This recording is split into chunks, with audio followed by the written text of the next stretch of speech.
Theorem के बारे में। मैंने आपको उसका पूरा डेरिवेशन बता दिया था कि गॉस थ्योरम का ओरिजिन कहाँ से हुआ है। आज हम उससे रिलेटेड 2 डेरिवेशन करने वाले हैं। देखिए सीबीएसई ने क्या किया, आपके पास कुछ टॉपिक को रिड्यूस कर दिया। आपके पास 30% जो सिलेबस है वो रिड्यूस हो चुका है, तो उसके अकॉर्डिंग हम अपने डेरिवेशन को यहाँ पे कंटिन्यू करेंगे। तो आपके पास क्या आता है यहाँ पे, हमें क्या पता है, गॉस थ्योरम पता है, हमें ये पता है कि फ्लक्स क्या होता है। फ्लक्स निकालने के 2 तरीके हमने पढ़े, या तो आप गॉस थ्योरम का यूज कीजिए या तो आप क्या कीजिए, वहाँ पे हमने जो कन्वेंशनल फॉर्मूला पढ़ा था EDS cos थीटा, उसका अप्लाई कीजिए। अब क्या होता है, इसी गॉस थ्योरम का यूज करके देखिए हमें क्या पता है, फ्लक्स इक्वल्स क्यू अपॉन में एप्सिलॉन नॉट। एप्सिलॉन नॉट एक तरीके से कांस्टेंट हो गया। और अगर हमें कहीं से जो चार्ज आपके पास अवेलेबल है उसकी वैल्यू पता चल जाए तो हमें फ्लक्स की वैल्यू इजीली कैलकुलेट हम लोग क्या कर सकते हैं, ठीक है। अच्छा, अब आपके पास क्या होता है, अगर आपको फ्लक्स मिल गया तो इन 2 फॉर्मूलों को आप रिलेट कीजिए। फ्लक्स इक्वल्स क्या होता है, क्यू अपॉन एप्सिलॉन नॉट, और फ्लक्स इक्वल्स होता है EDS cos थीटा। अगर आपको फ्लक्स की वैल्यू पता होगी तो आप इजीली क्या निकाल सकते हैं, इलेक्ट्रिक फील्ड। वही कॉन्सेप्ट यूज करके हम क्या करते हैं, यहाँ पे 2 डेरिवेशन आपके निकालते हैं, ठीक है। उसको समझने से पहले यहाँ पे एक छोटा सा टॉपिक आता है, उसे हम क्या कहते हैं यहाँ पे, चार्ज डिस्ट्रीब्यूशन, ठीक है। आपके पास क्या आता है, चार्ज डिस्ट्रीब्यूशन। देखिए चार्ज डिस्ट्रीब्यूशन का मतलब होता है, अभी तक जितने भी हमने चीज़ें पढ़ी उसमें हमने या तो डाइपोल सिस्टम लिया या तो हमने क्या लिया यहाँ पे आपके पास पॉइंट चार्ज लिया। लेकिन अब हम बात कर रहे हैं यहाँ पे किसकी, चार्ज डिस्ट्रीब्यूशन की। चार्ज डिस्ट्रीब्यूशन का मतलब ये हो गया, आपके पास कोई सरफेस दे रखी है या कोई वायर दे रखी है, कोई आपके पास वॉल्यूमेट्रिक सरफेस दे रखी है, आपके पास वहाँ पे क्या है, जो चार्ज है वो आपके पास एक तरीके से क्या हो रखा, फैल रखा है। तो क्या हम उस टाइम पे क्या करेंगे, क्या हर एक चार्ज के थ्रू यहाँ पे इलेक्ट्रिक फील्ड निकालेंगे, वही चीज़ आपको यहाँ पे समझनी है। तो जो चार्ज डिस्ट्रीब्यूशन होता है आपके पास, ये आपके पास 3 कैटेगरी में डिवाइड होता है। सबसे पहला आता है आपके पास लाइन चार्ज डेंसिटी। इसमें हम क्या देखते हैं, चार्ज का डिस्ट्रीब्यूशन देखते हैं किसके करस्पॉन्डिंग, लाइन के करस्पॉन्डिंग, ठीक है। नेक्स्ट आता है आपके पास सरफेस चार्ज डेंसिटी, और थर्ड आता है आपके पास वॉल्यूम चार्ज डेंसिटी। इतनी बातें आप सबको समझ में आ गई। तो line charge density, surface charge density और वॉल्यूम चार्ज डेंसिटी, ये होती क्या है उसको समझते हैं। चलिए स्टार्ट करते हैं। यहाँ पे हमने लिखा लाइन चार्ज डेंसिटी, ये होता क्या है। अब देखिए आपके पास जैसे सपोज दैट जो भी हमने ये डिस्ट्रीब्यूशन लिया है यूनिफॉर्म लिया है, ये भी ध्यान रखिएगा आप। यूनिफॉर्म मतलब जो चार्ज का अमाउंट है वो एक जैसा है आपके पास, ठीक है, किसी भी सरफेस के थ्रू। तो मैंने सबसे पहले बात किसकी की, लाइन चार्ज डेंसिटी की। अब ये लाइन चार्ज डेंसिटी क्या होती है, देखिए आपके पास सपोज दैट कोई वायर दे रखी है, ठीक है, इस तरीके से कोई वायर दे रखी है और उस वायर में आपके पास क्या है, चार्ज डिस्ट्रीब्यूट है। तो अगर आप देखिए यहाँ पे अगर ये L लेंथ की वायर है और इसके पास टोटल कितना चार्ज है, Q। तो ऐसा नहीं है कि मुझे हर एक चार्ज के थ्रू, इस टोटल Q के थ्रू मुझे इस वाले चार्ज से भी इलेक्ट्रिक फील्ड निकालना है। हम क्या करते हैं यहाँ पे इस L लेंथ को पूरा कंसिडर ना करके केवल इसका एक छोटा सा पोर्शन कंसिडर करते हैं, और वो L हम क्या मान के चलते हैं, यूनिट लेंथ का कोई भी हम क्या कर लेते हैं, यहाँ पे वायर को कंसिडर कर लेते हैं और देखते हैं उस यूनिट में मेरा कितना चार्ज क्या हो रहा है, यहाँ पे कंटेन हो रहा है, ठीक है। उसी को हम क्या कहते हैं यहाँ पे लाइन चार्ज डेंसिटी, ठीक है। इसको हम किससे डिनोट करते हैं, लैम्डा से। लैम्डा इक्वल्स होता है Q अपॉन में L, और इसकी यूनिट क्या होती है आपके पास, कूलम पर मीटर। ये आपके पास लैम्डा ये शो करता है कि 1 मीटर में कितना कूलम चार्ज है। अब वो 1 मीटर आप यहाँ पे लो, यहाँ पे लो, कहीं पे भी लो, क्योंकि आपके पास हमने क्या कौन सी बात की यहाँ पे, यूनिफॉर्म चार्ज डेंसिटी की, इसलिए आप कहीं पे भी 1 मीटर कंसिडर करके उस पर टोटल चार्ज की वैल्यू क्या कर सकते हो, कैलकुलेट कर सकते हो। तो लैम्डा एक तरीके से आपके पास कैसी वैल्यू हो गई, कांस्टेंट वैल्यू हो गई, जो लेंथ के साथ आपके साथ लेंथ के साथ साथ आपके पास क्या नहीं हो रही है, बदल नहीं रही है जो वैल्यू। ये बातें आप सबको समझ में आ गई होंगी। लैम्डा इक्वल्स क्या होता है, Q अपॉन में L, यूनिट होती है कूलम पर मीटर। अच्छा देखिए इसको सेंटीमीटर मीटर कुछ भी ले लीजिए, बट हम बात किसकी करते हैं यहाँ पे, SI यूनिट की, इसलिए हम क्या क्या ले रहे हैं यहाँ पे, मीटर ले रहे हैं, ठीक है। तो आई होप आप लोगों को लाइन चार्ज डेंसिटी समझ में आ गई होगी। सेम ऐसे ही आपके पास आता है सरफेस चार्ज डेंसिटी। अब देखिए सरफेस चार्ज डेंसिटी का मतलब क्या होता है कि आपके पास कोई एरिया दिया होगा, जैसे आपको कोई शीट हो गई, कोई रेक्टेंगुलर शीट हो गई, या कोई आपके पास कोई स्क्वायर शीट हो गई, वहाँ पे चार्ज इस तरीके से डिस्ट्रीब्यूट है, ठीक है। तो हम क्या करते हैं, हम उस एरिया का एक केवल क्या करते हैं, यूनिट एरिया कंसिडर करते हैं। यूनिट एरिया मतलब 1 मीटर स्क्वायर मान लीजिए, या 1 किलोमीटर स्क्वायर मान लीजिए, या 1 सेंटीमीटर स्क्वायर मान लीजिए। अगर हम उस छोटे से एरिया का चार्ज निकाल लेते हैं तो वही चार्ज आपके पास क्या होगा, पूरी सरफेस में क्या होगा, डिस्ट्रीब्यूटेड होगा। तो हमें क्या है यहाँ पे, बार बार कैलकुलेट करने की ज़रूरत नहीं पड़ेगी। तो सरफेस चार्ज डेंसिटी को हम डिनोट किससे करते हैं, सिग्मा से। ये आपके पास हो जाएगा क्यू अपॉन में ए, और इसकी यूनिट क्या हो जाती है, coulomb per metre square. I hope आप लोग को इस चीज़ समझ में आ गई होगी। सरफेस चार्ज डेंसिटी होती है आपके पास कि आपने क्या किया है यहाँ पे कि पर यूनिट एरिया में कितने चार्ज को कंसिडर किया है, ठीक है। नेक्स्ट आता है आपके पास वॉल्यूम चार्ज डेंसिटी। नेक्स्ट आपके पास क्या आता है यहाँ पे, वॉल्यूम चार्ज डेंसिटी। अब देखिए जैसे हमने यहाँ पे 2D स्ट्रक्चर अज्यूम किया, वैसे हम क्या करेंगे, कोई 3D आप स्ट्रक्चर अज्यूम कीजिए। जैसे आपके पास कोई सिलेंडर होता है या आपके पास कोई कोनिकल सरफेस होती है, तो अगर हम इसमें चार्ज का डिस्ट्रीब्यूशन मानेंगे, या फिर आप कोई क्यूब मान लीजिए, क्यूबॉइड मान लीजिए, तो उसमें क्या होता है, आपके पास लेंथ, हाइट और विड्थ तीनों चीज़ें आती है, तो वहाँ पे भी चार्ज का डिस्ट्रीब्यूशन होता है। तो आपके पास इस पूरे टोटल वॉल्यूम में कितना चार्ज कंटेन है, उसी के रेशियो को हम क्या कहते हैं, वॉल्यूम चार्ज डेंसिटी। और इसको किससे डिनोट करते हैं, रो से। ये रो है, ठीक है, क्यू अपॉन में वी, और इसकी यूनिट क्या हो जाएगी आपके पास, कूलम पर मीटर क्यूब। यानी हम क्या कर रहे हैं, एक तरीके से यहाँ पे हर एक, चाहे आपके पास लेंथ वाइज है, चाहे आपके पास एरिया वाइज है, या चाहे आपके पास वॉल्यूम वाइज है, हम पर यूनिट की वैल्यू यहाँ पे कैलकुलेट कर रहे हैं, ताकि आपके पास क्या हो जाए, ओवरऑल अगर हमें टोटल की वैल्यू कैलकुलेट करनी होगी वो हमें मिल जाएगी, ठीक है। आई होप आप लोगों को ये चीज़ समझ में आ गई होगी।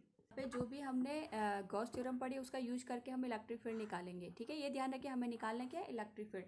कभी भी कोई भी डेरिवेशन करना हो, आप ये समझिए आपको वहाँ पे पहुँचना कहाँ तक है और आपके पास क्या इन्फॉर्मेशन है, बस उन दो के जरिए ही आप क्या कर सकते हो, पूरी डेरिवेशन सॉल्व कर सकते हो। और कोई भी डेरिवेशन अगर आप पढ़ते हैं, एटलीस्ट उसको 3 टाइम्स आप खुद से करिए, फिर आपको उसको क्या हो जाएगा, एक तरीके से बार बार रिपीट करने की जरूरत नहीं पड़ेगी। वो प्रोसीजर बस आपको समझ में आना चाहिए कि हम किस प्रोसीजर के थ्रू यहाँ पे क्या कर रहे हैं, चीज़ों को सॉल्व कर रहे हैं।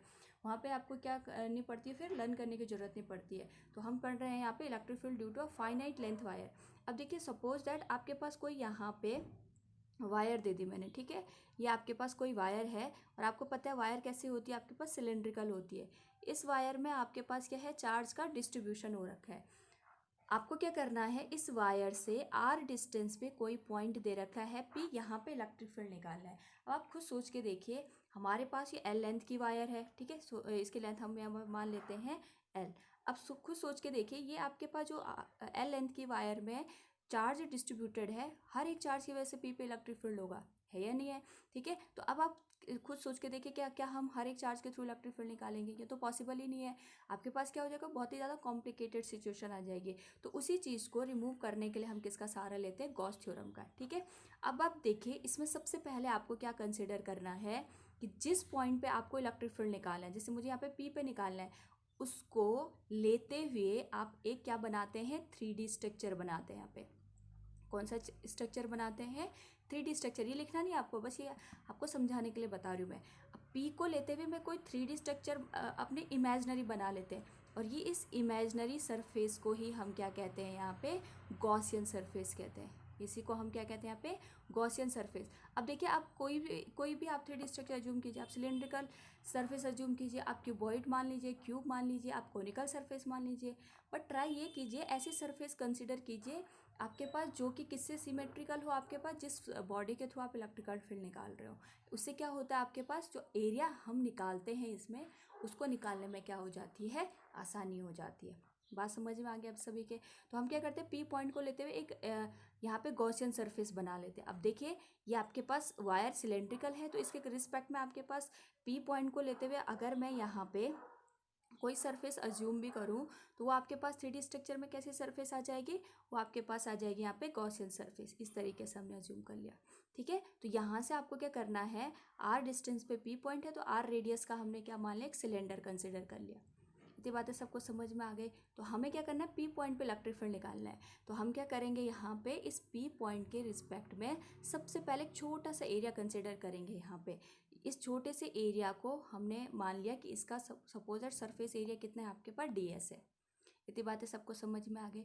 अब क्या करना है हमें, मैंने बोला आपके पास जब भी आपको ये डेरिवेशन आए, दो बातें याद रखिए। एक तो आपको गॉसियन सरफेस निकालनी है, दूसरा आपको क्या निकालना है, यहाँ पे जो हमने कन्वेंशनल फॉर्मूला पढ़ा था EDS cos थीटा, दोनों का यूज करके इस डेरिवेशन को सॉल्व करना है।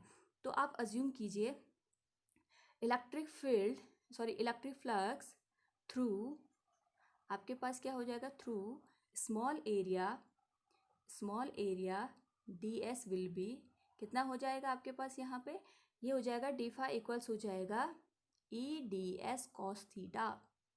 इतनी बातें सबको समझ में आ गई। अब देखिए आपके पास जो फ्लक्स है, हमें केवल आपके पास जो ये फ्लक्स निकला वो केवल छोटे से एरिया के थ्रू निकला।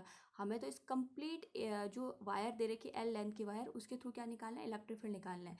तो हम क्या कर देते हैं, दोनों साइड का यहाँ पे क्लोज इंटीग्रेशन। अब देखिए क्लोज क्यों कह रही हूँ, क्योंकि आपने जो गॉसियन सरफेस मानी है वो कैसी मानी है, 3D स्ट्रक्चर की मानी है, वो एक बंद सरफेस है।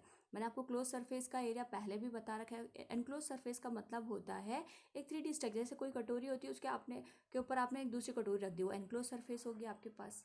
इतनी बातें सबको समझ में आ गई। तो हम क्या करेंगे यहाँ पे, integrating both side, integrating both side, आपके पास क्या हो जाएगा, दोनों साइड का इंटीग्रेशन हो जाएगा। तो ये आप कौन सा इंटीग्रेशन लोगे, क्लोज इंटीग्रेशन, ये हो गया ई डी एस कॉस थीटा। अब आप खुद सोच के देखिए, आपके पास ये फ्लक्स आ गया, तो अगर आप इसका इंटीग्रेशन करोगे तो ये फ्लक्स बन जाएगा, ये पूरी सरफेस के थ्रू पी पॉइंट पे इलेक्ट्रिक फ्लक्स आ गया, ठीक है।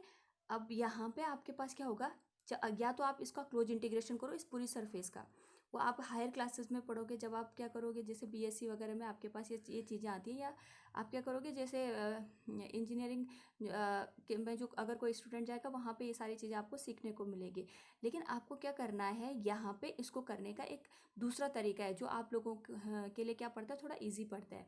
आप ऐसा सोच के देखिए, या तो आप क्या करो, इसको पूरा इंटीग्रेट कर दो, ठीक है, इसको हम कहते हैं क्लोज इंटीग्रेशन।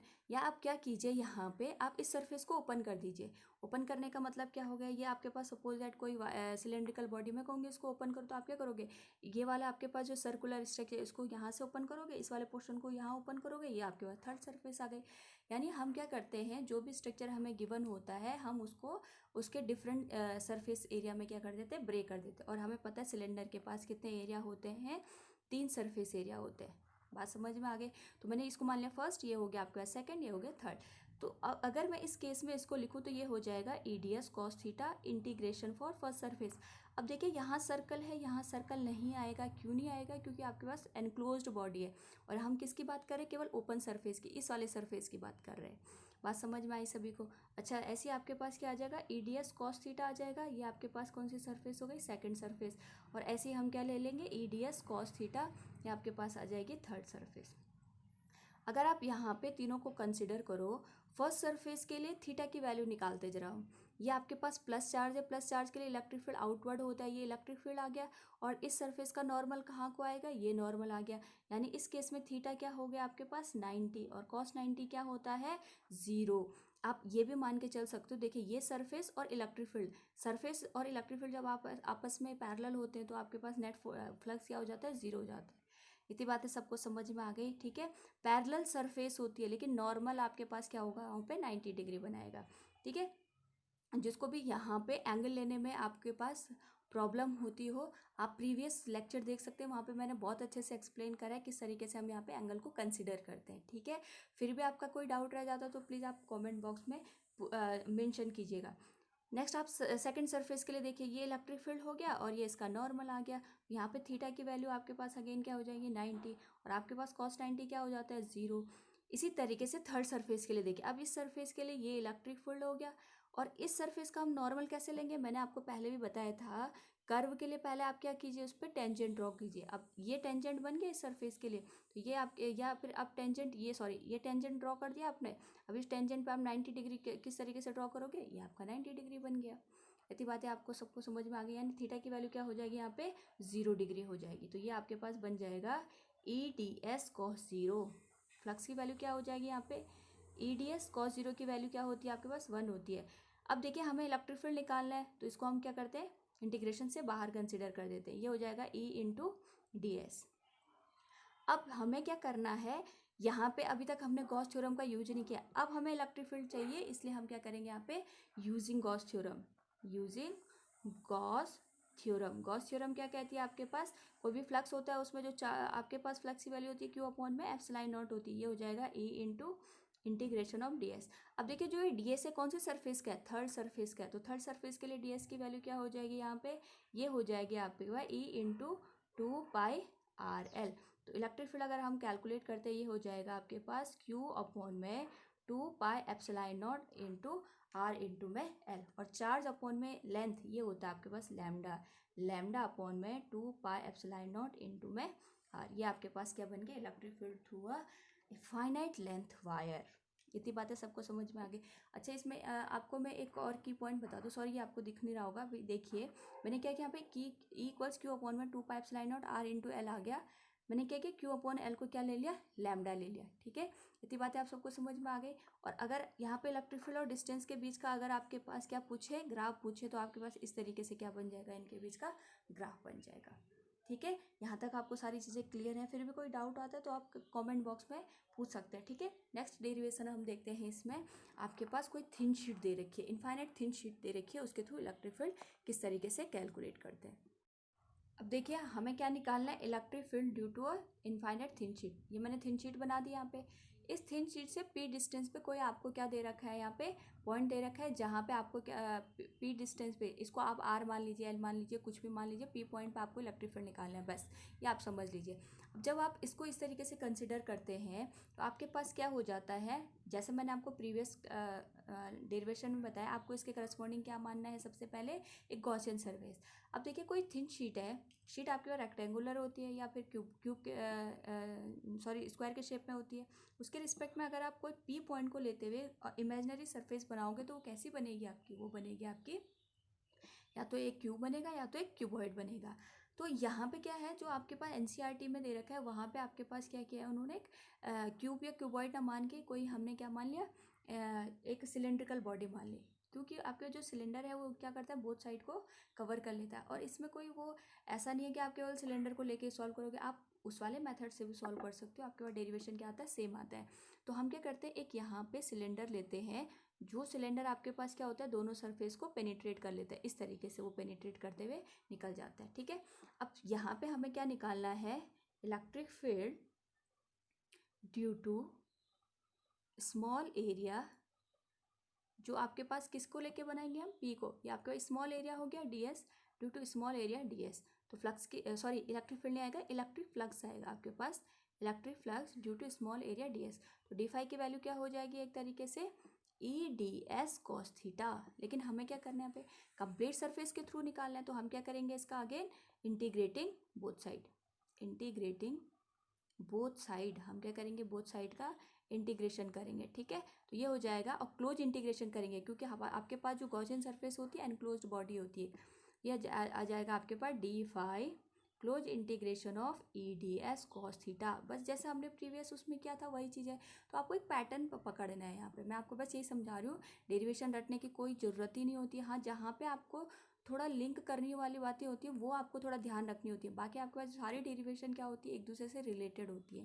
तो यहाँ पे अगर आप इसका इंटीग्रेशन करोगे फाई आएगा। अब देखिए मैंने आपको बताया ईडीएस कॉस थीटा, ये सिलेंडर है, सिलेंडर का क्लोज इंटीग्रेशन कैसे करोगे, आप इसको क्या करोगे, ब्रेक करोगे, ये आ जाएगा EDS cos theta for first surface, EDS cos theta for second surface and EDS cos theta for third surface. चलिए हम इन तीनों को नाम बता देते हैं, कौन सा फर्स्ट है, ये फर्स्ट, ये सेकंड, और ये वाली सरफेस हो गई आपकी थर्ड। तो आपके पास फर्स्ट सरफेस के लिए देखिए प्लस है। अब देखिए जो थिन शीट होती है उसमें क्या होता है, इस साइड भी इलेक्ट्रिक चार्ज है, तो इधर इधर इसके बैक साइड भी क्या होगा आपके पास, चार्ज होगा, तो इसकी वजह से इलेक्ट्रिक फील्ड इस डायरेक्शन में जाएगा। इस सरफेस का नॉर्मल कहाँ आएगा, इस डायरेक्शन में, तो थीटा की वैल्यू क्या हो जाएगी यहाँ पे, 0। तो ये हो जाता है E into D S. Second surface के लिए ये इलेक्ट्रिक फील्ड आ गया, जिसका नॉर्मल आ गया, ये हो जाता है आपके पास ई इंटू डी एस। और थर्ड सरफेस के लिए देखिए, ये आपके पास सरफेस होगी, इसका नॉर्मल तो ये आएगा आपके पास, तो थीटा की वैल्यू क्या हो जाएगी कि इसमें 90 डिग्री, कॉस 90 क्या हो जाता है, 0 हो जाता है। तो जो आपके पास टोटल वैल्यू बनेगी वो बनेगा 2, ये दोनों वैल्यू सेम है, 2 इंटू ई, और ये बन जाएगा डी एस। अब देखिए अब हमें क्या करना है यहाँ पे, using Gauss theorem, Gauss theorem का यूज करना है। गॉस थ्योरम क्या कहती है आपके पास, तो फ्लक्स की वैल्यू होती है वो क्या होती है, क्यू अपॉन में एप्सिलॉन नॉट होती है, 2 इंटू ई बाहर ले लीजिए, इंटू डी एस। अब देखिए यहाँ पे क्या होता है आपके पास कि जो एरिया है यहाँ पे पाई आर स्क्वायर नहीं लोगे आप, क्यों, मैंने कहा कुछ केसेस में आप इसको क्यूब से भी सॉल्व कर सकते हो, क्यूबॉइड से भी सॉल्व कर सकते हो। तो इस चीज़ के कन्फ्लिक्शन से बचने के लिए हम सीधे सीधे इसका इंटीग्रेशन क्या लिख लेते हैं, एस। अब जिसने यहाँ पे सिलेंडर लिया होगा वो पाई आर स्क्वायर कर लेगा, जिसने आपके पास क्यूबॉइड लिया होगा वो 6a स्क्वायर कर देगा, लेकिन आपके पास क्या होगा, इस चीज़ में कोई भी डिफरेंस नहीं आता। आप कोई भी गॉसियन सरफेस यहाँ पे अज्यूम कर सकते हैं। तो यहाँ से क्या आ जाएगा, E इक्वल्स आ जाएगा Q अपॉन में 2π/ε0 इंटू एस। एस मतलब कहीं कहीं पे आप इसको ऐसे भी लिख सकते हैं 2ε0 इंटू ए। क्यू अपॉन में ए क्या होता है, सिग्मा। सिग्मा अपॉन में 2ε0। ये आपका क्या बन गया, डेरिवेशन बन गया। अब देखिए यहाँ पे आपके पास क्या हो गया, ये जो डेरिवेशन है बहुत इंपॉर्टेंट है। जैसे आप कैपेसिटर वगैरह पढ़ेंगे वहाँ के लिए बहुत ज़्यादा काम आएगा ये। तो अब देखिए यहाँ पे डिस्टेंस का इलेक्ट्रिक फील्ड से कोई लेना देना नहीं है आपके पास। अगर मैं इसमें कहूँ इलेक्ट्रिक फील्ड और डिस्टेंस के बीच का ग्राफ ड्रॉ करो तो आपके पास क्या बनेगा, कांस्टेंट लाइन बनेगी। ठीक है, आप एरो नहीं लगाएंगे यहाँ पे, ये कांस्टेंट लाइन बनेगी। ठीक है, यही आपको शो करता है कि जो आपके पास इलेक्ट्रिक फील्ड है, चाहे आप इसे पी पे लो, क्यू पे लो, एस पे लो, हर पॉइंट पे क्या होगा, एक यूनिफॉर्म इलेक्ट्रिक फील्ड ये जनरेट करेगा। तो एक की पॉइंट याद रखिएगा, अगर आपको कहीं पे भी यूनिफॉर्म इलेक्ट्रिक फील्ड जनरेट करना हो तो आप किसका यूज करते हैं, थिन शीट का यूज करते हैं। इतनी बातें आप सबको समझ में आ गई। अब जो ये इलेक्ट्रिक फील्ड हमने लिया है ना, इसके ही रिस्पेक्ट में आपके पास क्या होता है, यहाँ पे आपके पास कुछ एक मतलब आप स्पेशल केसेस मान के चलो। ठीक है, मैंने क्या स्पेशल केस मान के चले, यहाँ पे स्पेशल केस ये है, अगर मेरे पास ये थिन शीट है, मैं बार बार आपको इस तरीके से शो करवा रही हूँ ताकि आपको क्या हो जाए, सारे डाउट क्लियर हो जाए। ये थिन शीट हो गई, आपके पास क्या दो केसेस हैं, ये फर्स्ट केस हो गया, ऐसे ही मैंने मान लिया आपके पास ये सेकंड केस हो गया। अब यहाँ पे मैंने यहाँ पे चार्ज माना, चार्ज डेंसिटी इस पे थी σ1 और इसकी डेंसिटी थी σ2। यहाँ पे थी सिग्मा और यहाँ पे भी थी सिग्मा। अगर आप यहाँ पे प्लस चार्ज लेते हैं, यहाँ पे भी आप प्लस चार्ज लेते हैं, ये भी प्लस चार्ज है और ये भी प्लस चार्ज है।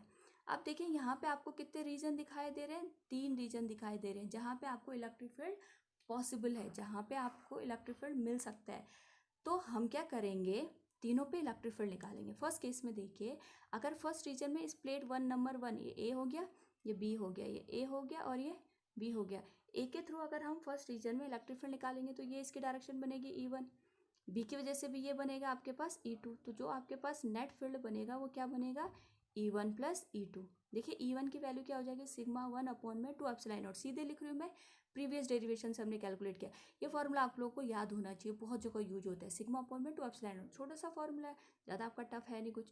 ये बन जाएगा σ2 अपॉन में 2ε0। सेम यहाँ पे थर्ड रीजन में देखिए, यहाँ पे इलेक्ट्रिक फील्ड ये होगा E1 इसके थ्रू और ये हो जाएगा E2। तो नेट फील्ड यहाँ पे भी कितना बनेगा आपका, σ1 अपॉन में 2ε0 प्लस σ2 अपॉन में 2ε0। ठीक है, अगर आप मिडिल वाले रीजन की बात करें तो प्लस की वजह से ये इलेक्ट्रिक फील्ड आ रहा है E1 और इस वाले प्लस की वजह से इलेक्ट्रिक फील्ड आएगा यहाँ पे E2। तो जो आपके पास नेट फील्ड होगा वो क्या होगा, या तो E1 माइनस E2 होगा या तो E2 माइनस E1। जिस भी प्लेट पे चार्ज डेंसिटी ज़्यादा होगी उसके रिस्पेक्ट में इलेक्ट्रिक फील्ड ज़्यादा होगा।